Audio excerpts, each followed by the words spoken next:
आज कार्तिक 14 गते बुधबार साताको चौथो तथा अन्तिम कारोबार दिन, तिहार अगाडिको आज अन्तिम कारोबार दिन हो। आजको सेयर बजारमा भने सामान्य गिरावट आएको छ। करिब 14 अङ्कले घटेर नेप्से इन्डेक्स 2677 बिन्दु आसपासमा आइपुगेको छ। कारोबार रकम 5 अर्ब 95 करोड हाराहारीको छ। आजको सेयर बजारको अवस्था के कस्तो रहेको छ, विभिन्न टेक्निकल टुल्सहरूको अवस्था के कस्तो रहेको छ, टेक्निकली नेप्सेको मोमेन्ट के कस्तो रहेको छ समीक्षा गर्नको लागि सधैँ चाहिँ आज पनि नेप्से एनालाइसिस लिएर म उपस्थित भइसकेको छु। नमस्ते, म हरि लामिछाने हजुरहरूलाई मेरो यस युट्युब च्यानलमा हार्दिक स्वागत गर्दछु। सुरुमा एउटा डिस्क्लेमर, यो भिडियो नितान्त इन्फर्मेटिभ तथा एजुकेसनल पर्पजले तयार गरेको हुँदा यस भिडियोको आधारमा आफ्नो ट्रेडिङ स्ट्राटेजी नबनाउनको लागि हार्दिक अनुरोध गर्दछु।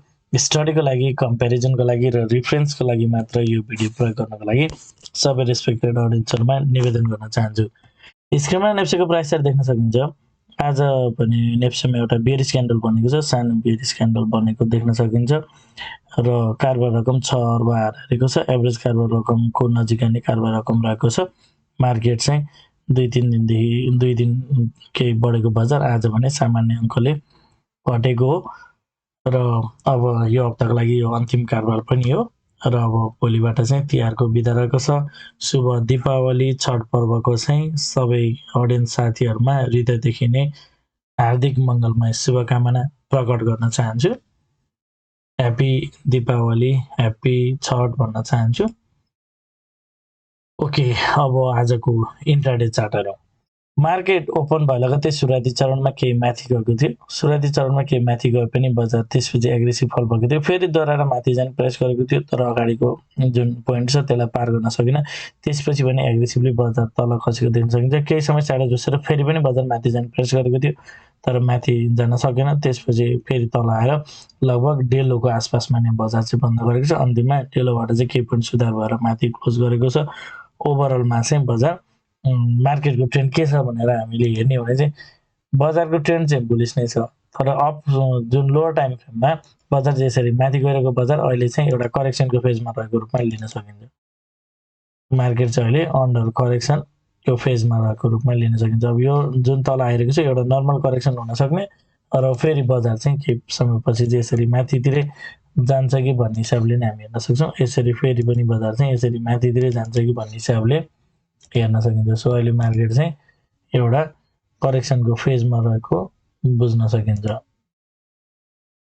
इन्टरनली मार्केट चाहिँ एउटा करेक्सनको फेजमा गइरहेको अवस्थामा चाहिँ रहेको छ। अब जाउँ 15 minutes time frame. 15 minutes time फ्रेममा मार्केट स्ट्रक्चर चाहिँ बुलिस छ। मार्केटले अगाडिको हाईलाई पार गरेर मार्केट माथितिर लागिसकेको छ र माथि गइसकेपछि अहिले बजार चाहिँ के एउटा करेक्सनको एउटा हाई लगाएर चाहिँ मार्केट एउटा करेक्सनको फेजमा रहेको चाहिँ देख्न सकिन्छ। सो अगाडिको हाईको दाँजोमा मार्केटले त हायर हाई फर्मेसन गरेको छ, मिन्स यसरी एउटा हाईको दाँजोमा बजारले एउटा हायर हाई फर्मेसन गरेर अब चाहिँ एउटा करेक्सनको फेजमा गएको देख्न सकिन्छ।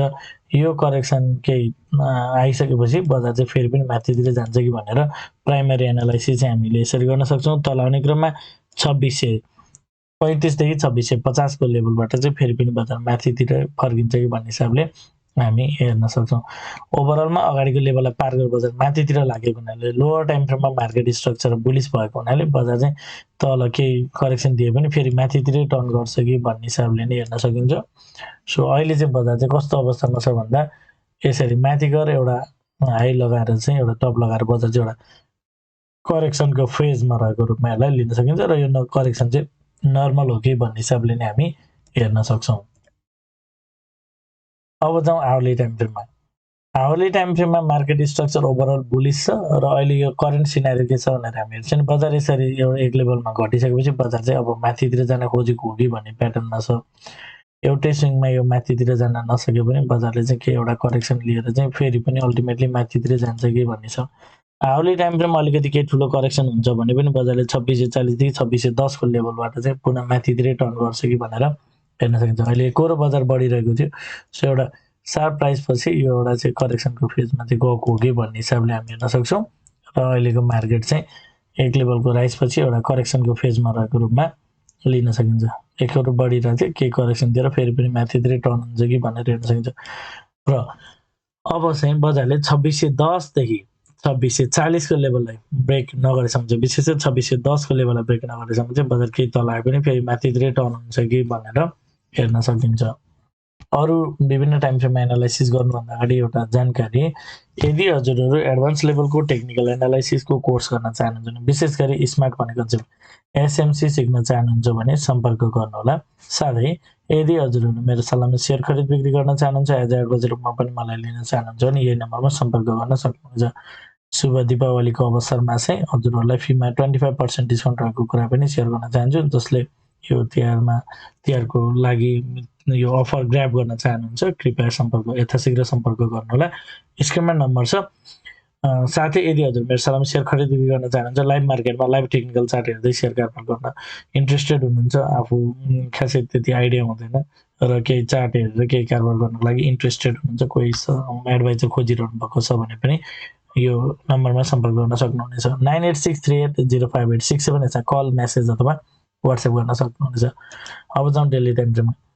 डेली टाइम फ्रेममा आज एउटा बेरिज क्यान्डल बनेको छ र बजार चाहिँ अलिकति माथि यसरी माथिबाट चाहिँ तल जुन हिसाबले तलबाट चाहिँ माथि गइरहेको थियो, यसमा चाहिँ केही ब्रेक लागेको र मार्केट थोरै केही इन्टरनल करेक्सनमा जान सक्ने खालको प्याटर्न चाहिँ रहेको छ। हुन चाहिँ बजारले जबसम्म 2610 लाई ब्रेक गर्दैन त्यो मार्केट केही तल आए पनि फेरि पनि यसरी माथितिर रिभर्स हुने सक्ने चान्स चाहिँ म्याक्सिमम रहन्छ। अहिले मार्केट चाहिँ माथि गइरहेको बजार केही करेक्सनमा जान खोजेको, आगामी मार्केट चाहिँ केही तलतिर फल हुन्छ कि भनेर हेर्न सकिन्छ। अब तल आए पनि यदि क्लोजिङ माथितिर गएर गर्छ भने यहीँबाट माथि ट्रेन्ड कन्टिन्यू गर्न सक्ने स्थिति रहन्छ। यदि बजार क्यान्डलहरू अझै तल बन्दै जान्छ भने मार्केट मोमेन्ट अलिकति कमजोर पनि हुन चाहिँ सक्छ, तर ओभरअलमा 2610 को स्टप लस चाहिँ रहन्छ। सो 2610 भन्दा माथिको मार्केट चाहिँ केही हदसम्म हामीले पोजिटिभली नै कन्सिडर गर्न सक्छौँ।